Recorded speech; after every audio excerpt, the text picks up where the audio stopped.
Industry pushing. Creativity. Rapid development. Inspiring. Amazing. Heartwarming. Passionate. Exploration. Open. Groundbreaking. Challenge. Phenomenal. Come together. Connected. Fun. Astonishing. Emotive. Incredible.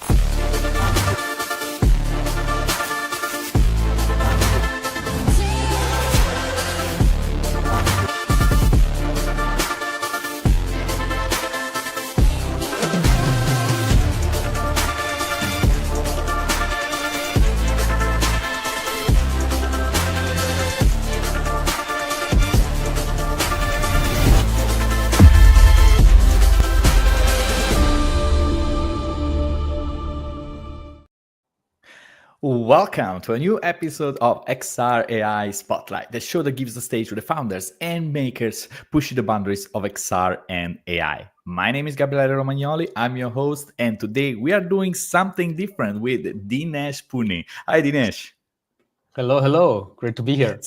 So today we are now live. So on YouTube, on LinkedIn, and what we are doing today is to introduce and get ready for XRCC that will happen next week in Berlin, the biggest XR hackathon in Europe. So it is a pleasure to have everybody here present, and we look forward to all your questions, of course. Dinesh, so how are you? Is everything ready? Oof, man, that's a tough question already. When are things 100% ready? No, everything is good. We are just going crazy right now. The last weeks, I think every event organizer feels the situation right now. But yeah, things are really good. We have amazing people coming. We have the merch is now all being shipped. We have some nice teasers already, that kind of stuff. Just lots of things all over the place. But yeah, we are good. So ready to rock next week. Nice. And so, about for the people that are here that are start trickling in, where are you from? What are you doing? Are you coming to XRCC? If not, have you joined any XR Hackathon? Because one of the purpose of this conversation was not necessarily to focus solely on an XRCC, but in general, right? So whenever there is an XR Hackathon, how can people approach it? And I welcome people and questions from folks. But I want to start with one question, and that is, what does it mean to win a hackathon, right? Does it mean the same thing for different people? I think I would say first of all, winning is it's kind of relative also, because first of all, even if you don't win the first prize or something like this, you win a lot of other things that are actually significantly more valuable than the hackathon prize itself, actually, which is you learn a lot. I've built my entire career out of hackathons. I went to dozens and dozens and dozens of them. The learning experience is probably the best thing next to the networking. So all of these are amazing. But now we're talking about actually winning on the pricing side. This usually depends on the hackathon itself, how the organizers set the winning criteria, how it is with the judges and everything. But I think for the question, I would give 3 universal truths that are kind of always true, I would say, that are independent of the person, usually independent of the hackathon, which the first thing would be, and this is something I repeat all the time, I think that's the number one rule of every hackathon, of every competition. It is polish over features. This is something every person who's ever been to a hackathon, an event, build something small, make it really, really good, rather than something really big and really not good, basically. That's the most important. You only have time for a small thing, so make the small thing really, really good. The other one is having good packaging. I talk about this a lot. Having a nice video, having a nice introduction to your project, having a good thumbnail, a good description, so people even know what it is about. Because they would see 20, 30, 40 projects. So if it's not clear in 10 seconds what this is about, they'll be okay, whatever, next. And then the other last thing I would also recommend is having a smaller team helps you a lot to actually navigate these things, because you have to get to know each other. You have to do project management, all of this in 3 days or whatever time horizon. So 2, 3, 4 is usually good. Yeah. And maybe I just want to chip in because there is Alvaro already. Hi, Alvaro. Nice to see you. So nice to see you. Indeed, I think then the answer is not necessarily winning a hackathon is not being the best developer in the room, right? Because there is much more going on than just building and developing something neat. And you just mentioned about packaging, for example, being another things that really matter. Yeah, 100%.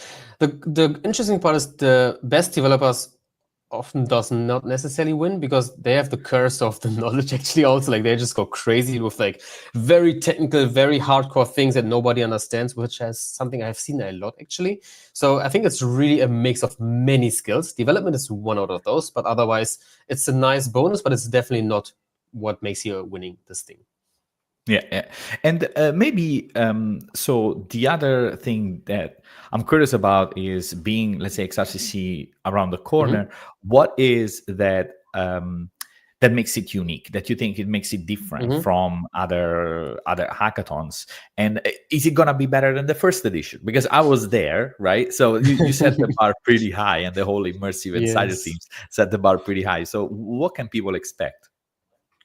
Yeah, I mean, I would love to speak from the community. So like all of these things that I'm going to mention now is like direct feedback from all of the people that we have got. So first of all, we had a rating of 9.2 out of 10 or something like this, which just like speaks for itself already. But I think like the main thing that we really do is like the care and the quotes premium experience. Like there was almost like a running gag, like people actually called, not us, that is not from us, very important. Shout out to Anthony Vitilio, he knows this guy. So he came up, again, that's not us. I didn't even like the term, but he came up with the term glamathon because the experience was so premium. Like we had a car shuttle, we had warm, fresh food every single day. That is also very important. Actually, the highest budget went into catering. Like we spent a ton of money into catering also, which is also included in the price. You don't have to pay extra. We had a car shuttle. We have a very, very nice venue. And like everything was handwritten, and just like the level of love and the level of detail that goes into this event, I would say was probably the main thing, next to getting just insanely cool people like you, of course, and all of the others to the venue. I think that's like the main thing I would say for us. But I would love to hear your thoughts on this as well. No, I mean, absolutely. So I think that indeed you feel like nothing is left to the case, right? So it's left by chance. So people know where to go, know what to expect. And I think that whole experience, the after party, and Christopher agrees, by the way, catering was really good last time. Hi, Christoph. Oh, by the way, for anybody here that is watching this on YouTube, I just the interview with Christoph and his experience camera API from Quest just went out this week, so check it out. It's on the channel in the video available. So Christoph, see you there, I imagine. Oh, and we also have Ibi Sum from Uruguay. Hi, Ibi. So and so it was not, let's say, it was special. It felt like really taken care of. Everybody was not left to the chance. But I want to go back a bit to this topic about the win in the hackathon, or in general, like the process of participating. So how can you find that winning idea, that original concept that it's hard to, let's say, relate, or that makes you stand out? The number one thing I would definitely say, I mean, especially for our hackathon also, like I can't talk about the others too much with this tip, but the best tip that I would have is definitely talk to the mentors and the judges. Like the lineup of mentors we have is insane. It's just like we have like the best of the best. Like just globally, we really have the best of the best as judges, as mentors. Go talk to them. They will tell you if your idea is good or if it makes no sense technically, this way, this way, this way. That is a really, really big thing that we can provide. But in general, also, I think like a couple of other things is really figuring out that you don't necessarily need to like reinvent the whole world. Like take something that is kind of shitty and make it better. Like we have a lot of teams, for example, that they take some Quest interface, like the menu, the navigation, the item selection, something how MetaQuest does it or any other game, and then they take the existing thing, make it better. Amazing. Like you don't need to completely reinvent something. That is the other thing. And then also what we also provide is we provide challenges/ideas. So with every track, and we talk about tracks probably later on as well, but in general, we have like a number of tracks, and then each track is like an area. And we also provide ideas there, like kind of like problem statements. And based on those, you can just do the problem statement, which is also fine. You can abstract it, or you can use it as inspiration to get your own idea. So that is also really helpful to kind of figuring out, does it make sense? I think that's the most important thing. Like, does it actually make sense, or do you just use the tech for the sake of the tech, which is the good developers often kind of guilty of? Oh, I can't hear you. I hope it's not me. No, it was me. It was me. I'm Oh, here. okay. So, I think that when looking at the different tracks, that's also provide inspiration, right? Can you share maybe something about those tracks? What can people expect? Maybe for everybody that is here live can get a sneak peek and maybe start thinking, because that's the other point. Extra value from being here live, by the way. But by the way, Dinesh, go ahead. Yeah. By the way, we also have a couple of slots available. So if you think, hey, this sounds interesting, feel free to apply. We have a number of slots still available. So why not? Regarding the tracks, absolutely, if you are on YouTube, you might find the link to Immersive Insiders in the description. But otherwise, if you type Immersive Insiders XRCC Berlin, you will find certainly, and then you can apply there. Exactly. Awesome. So the way that we have structured this, similar like last year, we have these sponsors right now, for example, and we have Meta as a main sponsor and then 3 enterprise sponsors. Like this. And we'll have 3 meta tracks. Like I will not go into like super specifics because that's still going to be a surprise. So people don't cheat, basically. And then we have areas basically for some of these tracks. The way that we structure this, and this was fortunately also well received, is that every team applies for 3 tracks basically, and then like the first choice, second choice, third choice, and then they get assigned to one of them. So it's kind of equal. So we don't have like 20 teams doing 1 track and 0 for all of the others. It's just removes the fun of it. So that's kind of the way how we structure this. But you can still not tell us anything regarding the tracks then. Oh yeah. So about the tracks. So basically, we have the 3 meta tracks. You can imagine what direction that might be going. Talking about pass-through maybe here and there. Some other things Meta's pushing right now. You don't have to be a genius to figure out the direction, basically. But then the interesting part, I would say, for XRCC specifically is that we have these enterprise tracks. So you saw already we have Puma, Strauss, and Cupra. So last year we had an automotive track, for example. With Cupra, we have a fashion track, and with Strauss, we have like a training construction track. The interesting thing this year is also that we are adding a lot of AI elements as well. So Puma has a stronger AI focus, for example. Cupra is like hybrid as well. And basically the tracks will be in the direction of the particular sponsor in that industry. And then again, you can figure out what would be helpful in automotive, what would be helpful in the other areas. And that's kind of how you can ideate some cool ideas. So the question, what do you mean it's a hybrid track with AI? Can you maybe explain us that a bit? Yes, absolutely. So for particularly Cupra, they are interested also in figuring out how can you combine XR and AI. I mean, all of the stuff you probably also talk a lot about. And I also think this is something where we see like just a trend going towards anywhere. It's like AI and XR is kind of merging together. We see this with Meta pushing on both ends. Google's glasses are like more like AI/XR glasses already. And this is something that, in this case, Cupra is also interested to figure out some cool ideas. Like, hey, how could you use this? How could you combine this? That is like the hybrid track, if that is explained it well. Yeah, makes sense. And there is Christoph who is saying, hey, how can I win? Alvaro is also asking, how can a developer stand out in a competition or become memorable even if they don't win? I think, by the way, Alvaro, one thought is, first of all, what does it mean for you to win? Because as we started this conversation, I think winning can mean different things for different people.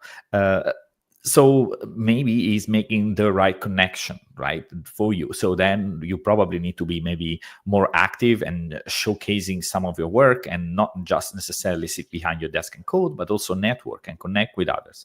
I mean, again, this might be very basic answer, but Dinesh, what's your thought there? Can you just show the question one more time? Because I had like two parts. Yes, nice. How can a developer stand out in the competition or become memorable? This is a really good question, by the way, also, because like statistically, there's like, I don't know, 5% of teams winning, especially for like bigger events, like our online hackathon. That's like 1% or 0.1% of teams actually winning, like winning the prizes. But becoming memorable and standing out, I think one thing is definitely just talk to a bunch of people, have a good vibe, like the basic stuff that Gabriele also said. It's basic, but it's very, very, very essential. The other thing that I personally talk about a lot, and I try to integrate this actually with the winning part, which is like having just a really standing out trailer. Because like it is how it is. People will not spend a lot of time on every single project. Let's say we're like 30, 40 projects. They will not spend like 20, 30 minutes on each of those projects. So they will just like skip it through, especially people who are like in a rush, and then maybe some of the projects don't get tested at all. There's just like a lot of stuff going on that your number one way to actually have people getting interested, like opening up the doors. It's the same as content creation, is the packaging. That's why I think 25% of the judging goes into packaging, which is the trailer. It's mostly the trailer, which is also why we have a dedicated trailer workshop at XRCC last year as well. And Gabriele, you have seen the trailers. They were freaking insane. I was like blown away by the quality of the videos. And that is really how you stand out. I would say that's like one strong way for sure. Yeah, and here also a shout out, a seconds to creating this trailer. It's an art in its own, right? And sometimes people always think about like, oh, well, what can I do? How can I join this competition? I'm not a developer. Well, that's really like a great opportunity because you can build a great story, and also like, for example, you can use your camera skills, or for example, if you're a designer, Shapes XR is super powerful as a design tool for who doesn't know. Maybe like before the project is even coded, because before there is even anything working, you could already start creating the story for the trailer and build it up and using these mock-up that are created with Shapes XR in mixed reality. And for the video, they do a pretty 80% of the job there, right? Of course, then you would want the judge to put on the headset and try the interactions for real, right? But I think that is really great value. So if for anybody that is even thinking about, hey, how can I help my team? I'm a designer, it's done. Well, building an amazing trailer, it might just get that judge interested. And this is probably also overall, maybe Alvaro, another point is like, do not think just about the code, but being also properly and enough time how to properly package your work and share it outside, right? So to be memorable, the first thing you need to do is stand out and be seen. And a good trailer, it does like a very good job for that. And a quick shout out here to your community, Gabriele. We really want to have more designers. This is not a developer only event. Like I get this, like this is a question we get a lot. Like, hey, I'm not a developer, can I still come? Yes, please. Of course, 100%. Like we, just like you said, like we also use Shapes XR for our own hackathons and experimentations, all of this, like initially, immediately, and then kind of build off, which is like so helpful. So like any Shapes XR design person, like you are super essential and super valuable to add to the whole part of this as well. And then again, like any other role makes a lot of sense too. Another questions that I have, by the way, Alvaro is thanking. Of course, nice. You're welcome. You're welcome. Very happy. And by the way, Anna, see you there in Berlin. So let's say I got an idea, right? Got an idea. I think it's a winning idea, or it's original, or we can repackage or reframe something that's already been done in an interesting way. Then what next? How do you turn that idea into an actionable plan that is going to deliver something playable within 3 days without going crazy? What advice, what recommendation can you share with people? Yeah, so one thing that I also say a lot, and I will also repeat this probably like 2,000 more times, is build often. Build something. With build, I mean like make a build, put it on the headset. Don't just have it in Unity or any IDE and just like create the whole, do all of the coding, and then at the very end, like 1 hour before deadline, you like do build and run, and then you're like, oh shit, nothing works. Like just make a small thing, put it on your headset, make another small thing, put it on your headset. Super important. Like build fast, build often, kind of like fail fast, fail often, but no, just build it. That is really critical because it shows you already if your thing works. Build a small loop in the beginning already. Like have the core like this. Don't go like kind of like trying like waterfall model, like having a massive plan, which normally takes like 6 weeks, and then you like at the very end, you just have something half baked. No, starting very small.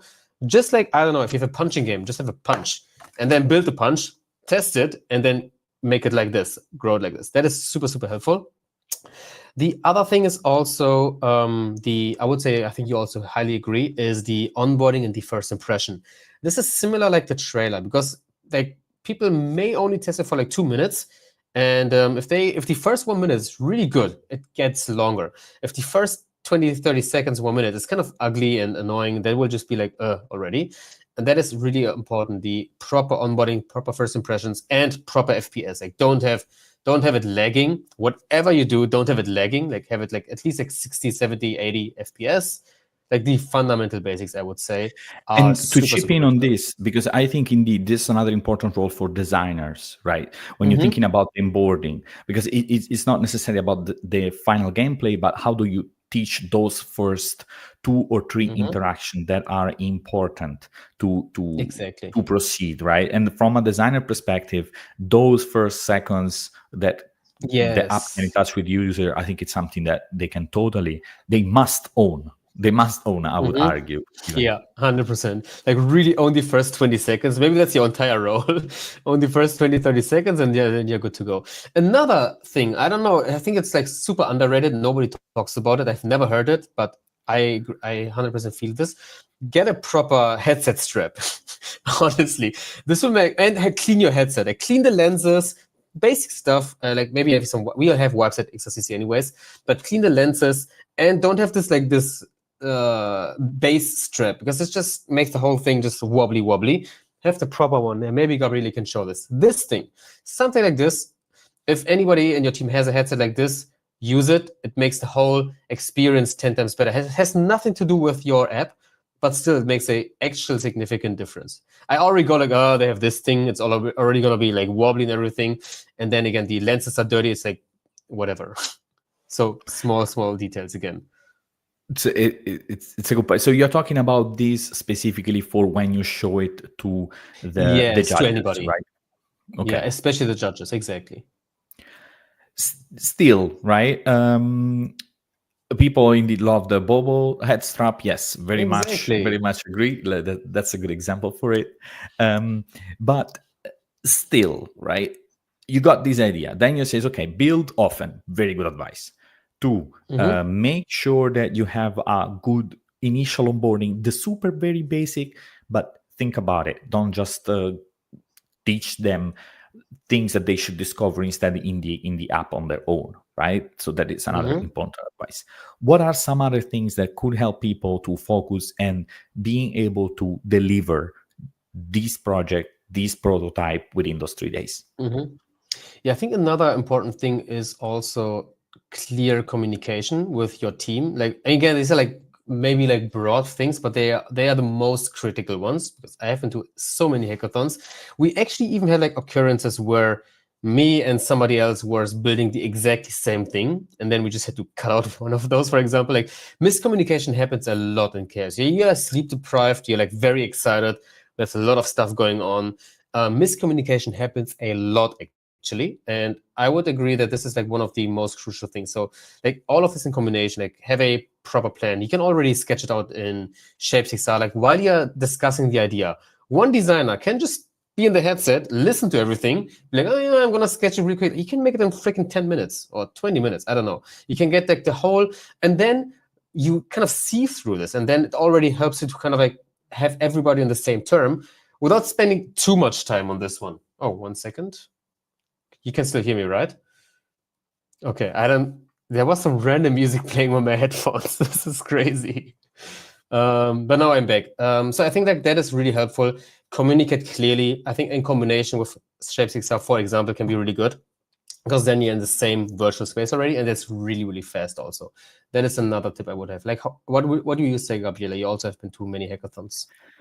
Well, I mean, I think that it's probably having someone owning that planning is also very important in a sense, right? So, and having an idea, okay, let's have maybe this quick catch up. Where do we stand?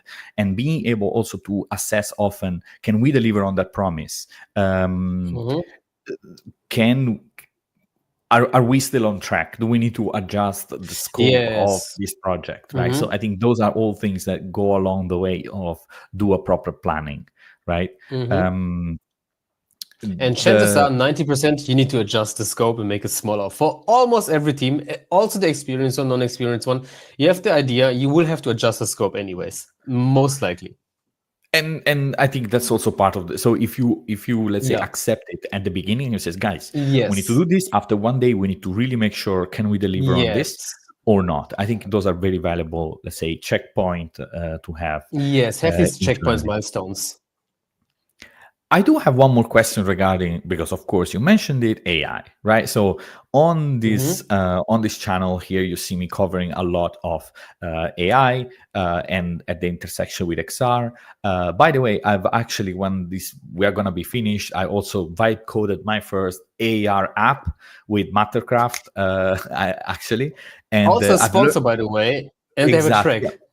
I'm gonna meet them there, and they're gonna bash my prototype because it's probably awful. Nice. But guys, I never wrote a line of code, so I think it's like, how far can you go with AI? So maybe the question here is, can AI make or break a project in an era, right? In a moment where AI it's pretty good at prototyping, fast iteration, and making something that is not a final product still kind of broken.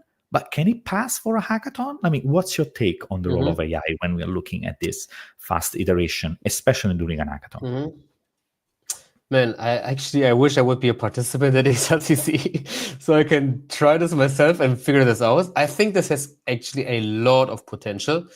Again, I haven't tried it yet. I have also done some like testing, vibe coding things, like building my own internal tools and everything, which is crazy. It's so impressive, actually, especially regarding the 3D generation stuff. I think also this can be really, really interesting to kind of like get started. To build something really fast. It doesn't have to be super polished anyways, and it doesn't have to like cover 100% of all edge cases because it's a freaking hackathon. It's like showing the idea. So I would honestly encourage trying something like this out. Some of these AI tools, especially like these 3D Gen AI tools, because we are in XR, could be interesting as well. I've had interesting, good experiences so far already with trying out some vibe coding tools. Doesn't have to do too much with AI, but Ashray built an entire VR project with the help of AI, which is also cool. Like all the assets, video, sound, the assets, the sound, the landscape, all of that stuff was built there and was kind of like a testing. So it actually is possible, again, and then you can kind of see what to do afterwards. So since you tried it, right, to some extent, what are the limitations there? Is that like a problem? Because at the end, 3D assets, right? But is that like they are maybe not low poly enough? Especially when generating 3D assets, it feels almost like a no-brainer, even because I think also the judges do not expect a very polished 3D model, right? And the AI is getting pretty good at the moment. So if you have especially props, I think it's almost indeed a no-brainer. Yeah, absolutely. I think like in you can really use this hackathon also as a experimentation ground for figuring this out, and then be like one of the first who's actually implementing all of these things with AI, because I think like this is now a good timing to really go deep on this one, especially for coders, like for good developers on the developing AI side. Like some good friends of mine, so like genius coders, they actually use it a lot. For example, like they work with Cursor and then they just build like crazy stuff. If you're good already, like if you know the foundation, probably the same for 3D artists. Like if you're a good 3D artist, you with something like Meshi or something like this, I think would be like on steroids. I would think so. I don't have proof for this, but that's kind of my intuition. So this is a good point you're making. So do you see then the kind of like gap between these beginners and pro kind of like getting bigger?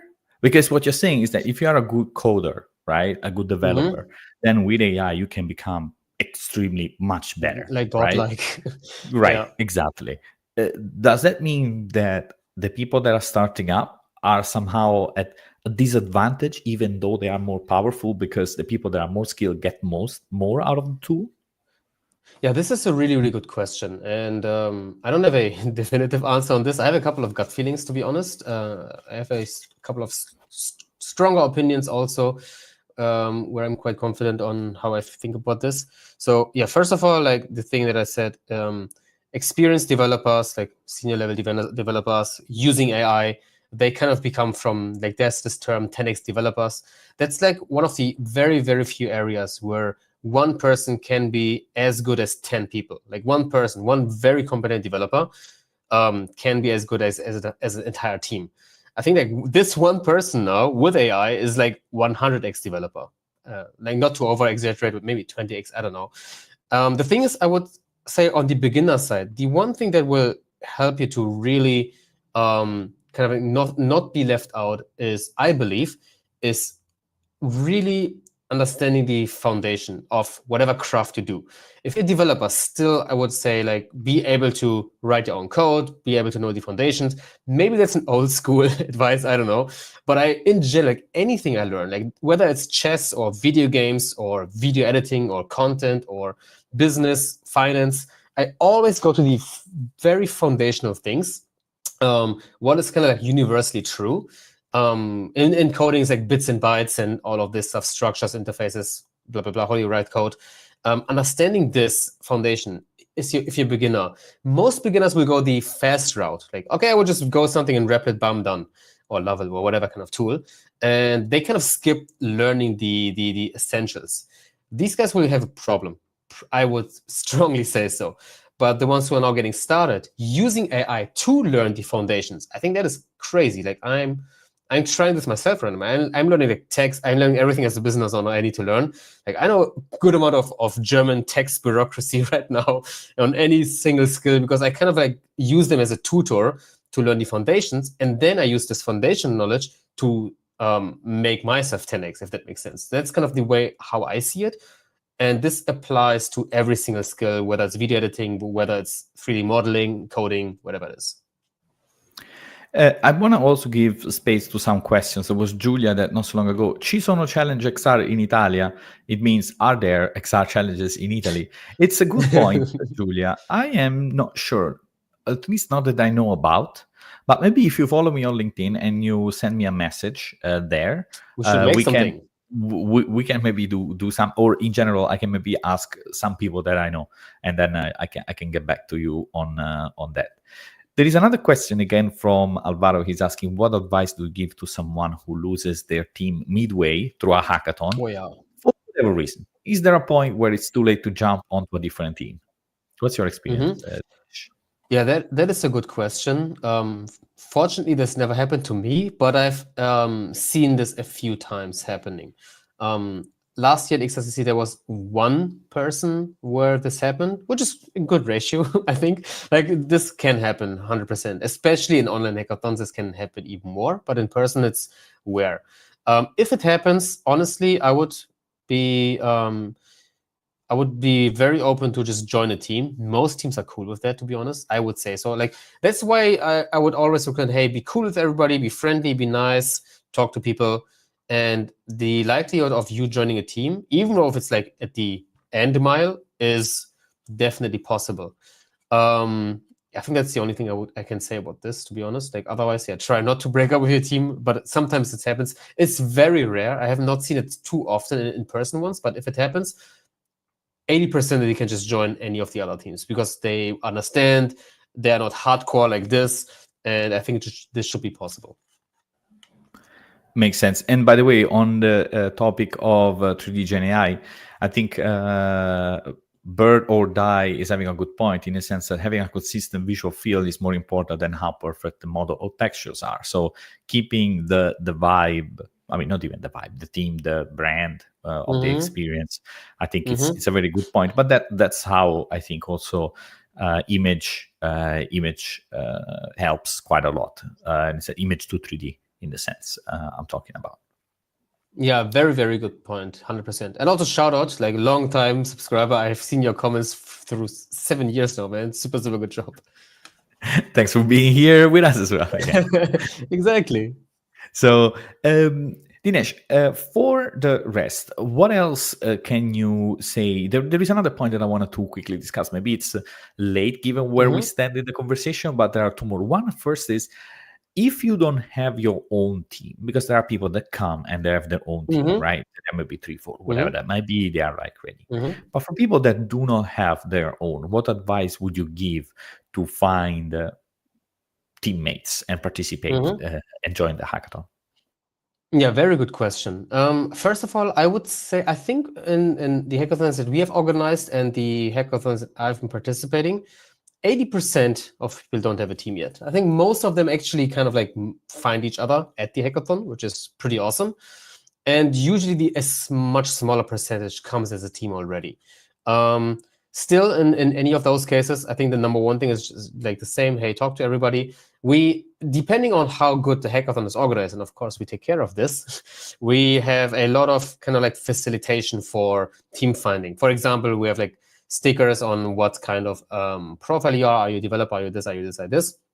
We have kind of like areas which track you're mostly interested in, whether it's like one of those sponsor enterprises, Meta, or some of the others. So you can kind of like be in the area where you find like-minded people for the same track already, for example. That's another thing. I mean, these are specific things that we do at XRCC. But if you talk about in general, I would also be, hey, try to connect with them with some idea that you already have. Because some people bring an idea already, and some people like kind of subscribe to an idea. So it's kind of like a sales pitch. You don't want to be overly salesy. You want to be open to not having your idea. It's kind of like a dance, to be honest. It's a social thing. But yeah, there's like many ways to do this. But yeah, I agree this is sometimes stressful, especially for introverts, which is why we make a lot of things to make it actually simpler for the team finding. I do have another question, right? Seeing this from let's say from the outside. So I've seen sometimes teams that come with something that has been already in the work to some extent, right? Let's say, because you can imagine that there is going to be something like a game, right? I mean, and those can be kind of like recycled, right? You can use something that you have already built. And I mean, is that cheating? Is that not cheating? Like, I mean, to what extent you can reuse your own knowledge or code that you have already written for something that is maybe similar for a hackathon? And I'm not talking necessarily about XRCC here, right? I'm just more broadly based on your experience. How do you deal with that? Yeah, I think this is something that probably, I would assume, all hackathons organizers heavily struggle with, because it's almost impossible to 100% guarantee any of this. Like, we had teams at when we had the online hackathon, which had like 3,500 participants, 200 projects. That was insane. We had some teams that like literally take a project from a different hackathon, pasted it into the XR Design Challenge. One thing we do to, like, there's just ways to prevent this, basically. So some of the ways that we do it, for example, is like reporting. Like, some team can report something else, just like, hey, this has been built there already, there's some evidence. Then they get disqualified. That's the easy and obvious stuff. The other thing is like, how do you define this really? Like, we also do like random checking on, I can't give the secrets away, but we have some ways to check whether this has been built already or not. We kind of like spontaneous check this also, especially with this project where it looks like suspiciously well polished, for example. We can kind of do these things. And then if we figure this out, that is like kind of like breaking some of these rules, we can disqualify them. But again, like, it is still possible to somehow sneak your way into this. But yeah, I think this is something that is not really an easy solution, just how you define these things, if that makes sense. Yeah. And I mean, it's just that I can imagine it's super tricky. But yeah, I mean, I think it's also in the spirit, right? Come on. I mean, if you spend 4 that is days, an important thing. If you spend 4 days, like, okay, yeah, you're going to win the first prize. But don't you have, and maybe you split it with 4 people, don't you have a better use of your time to earn those money that you're gonna split with the people? I don't know. Yeah, I mean, it's also not that you get like 7 million euros in prize money that you have to like be unethical. I don't know. It's just bad taste. Karma will get you anyways. So hopefully nobody does it. I haven't seen this in such an obvious way so far, except for the XR Design Challenge. Some teams, they got immediately disqualified, and then it was just fine. Makes sense. So, Dinesh, I think we are kind of like, I would like to invite anybody that is here still, like, if you have any question, this is the time, because I think we are about to wrap up, and we have seen a few popping in, but if you have it, this is probably the right moment. So maybe when we have discussed briefly about packaging, right?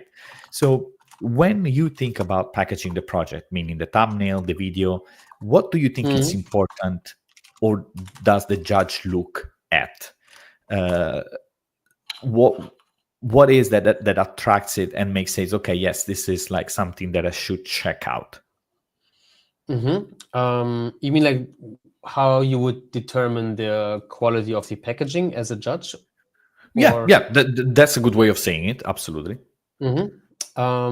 So I think the main thing, I would say like 60-70% is definitely the trailer. So the packaging I define personally, I mean, this is just something I came up with on the hackathon part to really have it forced because I know how important that is. It's the trailer, it's the thumbnail, it is the title and description, the name of the project, the description. If it's like ABCD, EFG, blah, blah, blah, like that's actually what some people do. Like it's crazy. There's some people just like, yeah, it's insane. Like some people just like, yeah, whatever, test one project, XRCC hackathon project 1. It's like, guys, this will not help you. Like that's why I'm like really serious about this. It's a trailer, it's a title, the thumbnail, the description, and also in-game footage, like just some images from the game or experience itself will help a lot also. So this kind of overall thing, that's how I call this packaging. Out of this, it's like 70% a trailer. And in the trailer, we have a lot of details. We can share this somehow. We have it for free at some point in the future with the packaging workshop, because this is like the story, how you build this. It should be 1 minute long. It should be not too long, really. If you had humor, it's a secret. It's a magic trick, adding humor into it. You want to have a mix of in-person shots, external shots. You kind of have to run, it's an own dedicated video publishing project. Like you would make a freaking movie, like the sound, the music, the emotions. There's a lot of things that go into this. But again, the cool thing is at XRCC, we teach all of this. We even give you support, and we will also put it online. But again, this will like 100x your like people getting into your door, basically. Amazing. So I think that we have someone dropping the link. Flavio is like just in time. So Wow Lab said, thanks for XR discussion. Do you have Twitch for streaming like this? I mean, we're using StreamYard right now, but I mean, we can maybe start up also Twitch channel. I mean, we are everywhere on LinkedIn. Maybe we can also start that. So thank you, everybody. Flavio, again, xrcc.events to apply for XRCC and get the last spot. As a reminder as well, if you like interviews like this one, check out also my newsletter at xraispotlight.substack.com. You get a list of apps that allows you also to experience the Ghost Splatting in VR, and one interview like amazing folks like Dinesh here once a week to indeed cover the intersection between XR and AI. So thank you very much. Really appreciate it. Dinesh, it's a real pleasure. And I suppose I'm going to see you next week. Yes, see you next week. Bye-bye.